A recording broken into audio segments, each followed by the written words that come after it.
Assalamualaikum warahmatullahi wabarakatuh.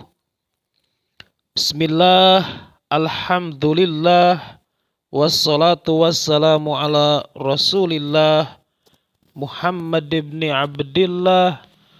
Rabbi israhli sadri wa yassirli amri wahlul uqdatam min lisani yafqahu qawli. Ya fatahu ya alim, ya fatahu ya alim.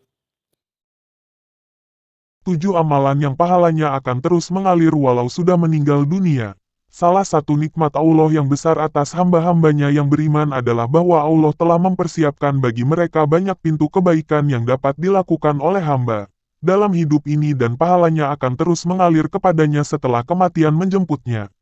Tatkala di dalam kubur, namun sobat Basker semu, ternyata ada orang yang terus mendapat kebaikan yang mengalir di dalam kuburnya.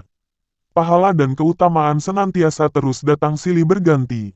Dia telah meninggalkan dunia yang merupakan negeri untuk beramal, akan tetapi tidak terputus pahala amalnya. Sehingga, senantiasa bertambah derajatnya, dan pahalanya pun terus berlipat, meskipun dia sudah berada di alam kubur. Tidak ada keutamaan dan kebaikan yang lebih baik dari semua ini. Nabi Shallallahu Alaihi Wasallam menyebutkan 7 perkara yang akan tetap mengalir pahalanya, meskipun seorang hamba sudah berada di dalam kubur setelah kematian menjemputnya. Dari Anas radhiyallahu anhu, bahwa Nabi Shallallahu Alaihi Wasallam bersabda, ada 7 amalan yang akan mengalir pahalanya bagi seorang hamba, meskipun ia berbaring di lubang kuburan setelah meninggal. 1. Mengajarkan ilmu. 2. Mengalirkan air sungai. 3. Membuat sumur. 4. Menanam kurma. 5. Membangun masjid. 6. Membagikan mushaf Al-Quran. 7. Meninggalkan anak yang akan memintakan ampun baginya setelah ia meninggal. Hadis riwayat Al-Bazar, dinilai hasan oleh Al-Albani. Renungkanlah Sobat Basker semua mengenai amal-amal yang mulia ini. Pastikan bahwa Sobat Basker memiliki andil bagian dalam mengamalkannya selama hidup di dunia. Bersegeralah dan bersemangat dalam mengamalkannya sebelum datangnya ajal.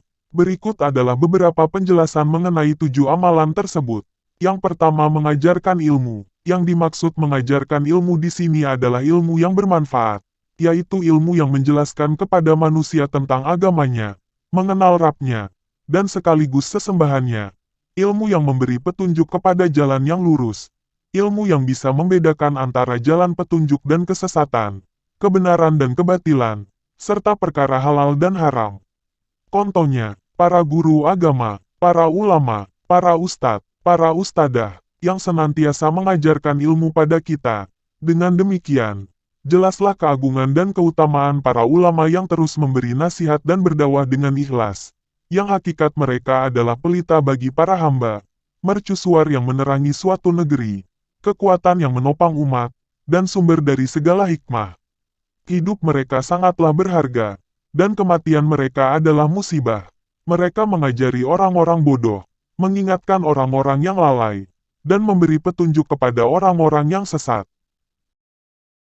Yang kedua, mengalirkan air. Yang dimaksud mengalirkan air dari mata air atau sungai agar airnya sampai ke tempat-tempat penduduk dan persawahan, sehingga bisa untuk menyiram tanaman, dan memberi minum hewan. Betapa banyak amal agung dan tindakan kebaikan yang bisa dilakukan kepada banyak manusia sehingga akan meringankan pekerjaan mereka dengan cara memfasilitasi kebutuhan air yang merupakan kebutuhan paling dasar untuk kehidupan. Termasuk dalam hal ini adalah menyalurkan air melalui pipa ke tempat-tempat warga, serta menempatkan dispenser di jalan dan tempat umum agar bisa diminum oleh orang yang membutuhkan. Yang ketiga, membuat sumur. Hal ini mirip dengan perbuatan di atas. Dan perkara ini dijelaskan dalam hadis Abu Hurairah radhiyallahu anhu bahwa Nabi Shallallahu Alaihi Wasallam bersabda, ketika seorang laki-laki sedang berjalan, dia merasakan kehausan yang sangat. Lalu, dia turun ke sumur dan minum. Ketika dia keluar, ternyata ada seekor anjing sedang menjulurkan lidahnya menjilati tanah basah karena kehausan. Dia berkata, anjing ini kehausan seperti diriku. Maka, dia mengisi sepatunya dengan air dan memegangnya dengan mulutnya. Kemudian, dia naik dan memberi minum anjing itu. Allah berterima kasih kepadanya dan mengampuninya. Para sahabat bertanya, ya Rasulullah, apakah kita bisa meraih pahala dari binatang? Beliau menjawab, setiap memberi minum pada hewan akan mendapatkan pahala. Hadis riwayat Bukhari dan Muslim. Jika demikian besarnya pahala terhadap anjing, lalu bagaimana dengan seseorang yang menggali sumur yang keberadaannya menyebabkan orang-orang yang membutuhkan akan banyak mengambil manfaat darinya? Yang keempat, menanam pohon kurma. Sebagaimana diketahui bahwa pohon kurma adalah pohon yang paling baik, paling utama, dan paling bermanfaat bagi manusia. Barang siapa yang menanam pohon kurma dan menyebarkan buahnya kepada kaum muslimin, maka pahalanya akan tetap mengalir selama buahnya dimanfaatkan untuk dimakan. Dan setiap kali ada manusia dan hewan yang mendapat manfaat dari pohon tersebut, dia pun akan ikut mendapat manfaat berupa pahala yang terus mengalir.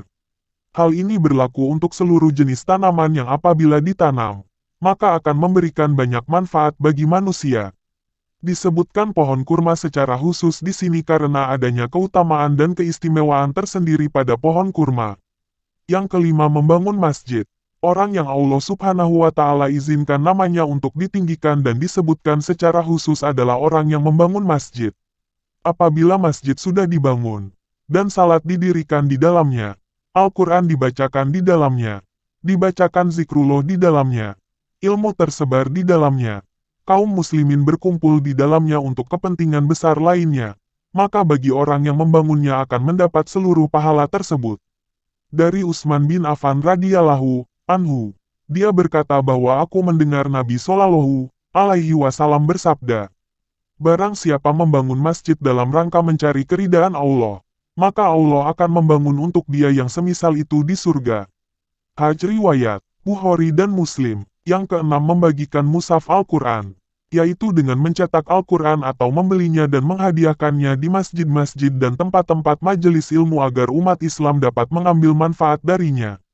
Bagi orang yang mewakafkan, maka akan diberi pahala yang banyak setiap kali ada yang membaca, mentadaburi, merenungkan, dan mengamalkan isi Al-Quran tersebut. Yang ketujuh, mendidik anak yang akan memintakan ampun baginya setelah ia meninggal. Mendidik anak, mendisiplinkan mereka dengan baik, dan semangat membesarkan mereka dalam ketakwaan dan kebenaran, sehingga mereka menjadi anak-anak yang baik dan anak-anak yang soleh kelak. Mereka pun akan berdoa untuk orang tua mereka dan memintakan rahmat dan ampunan. Inilah di antara hal-hal yang akan tetap bermanfaat bagi orang yang telah mati di kuburnya. Bahkan pahala pun akan terus mengalir untuknya. Sekian video dari saya, mudah-mudahan bermanfaat. Wallahul muwafiq ila aqwamit thoriq. Wassalamualaikum warahmatullahi wabarakatuh.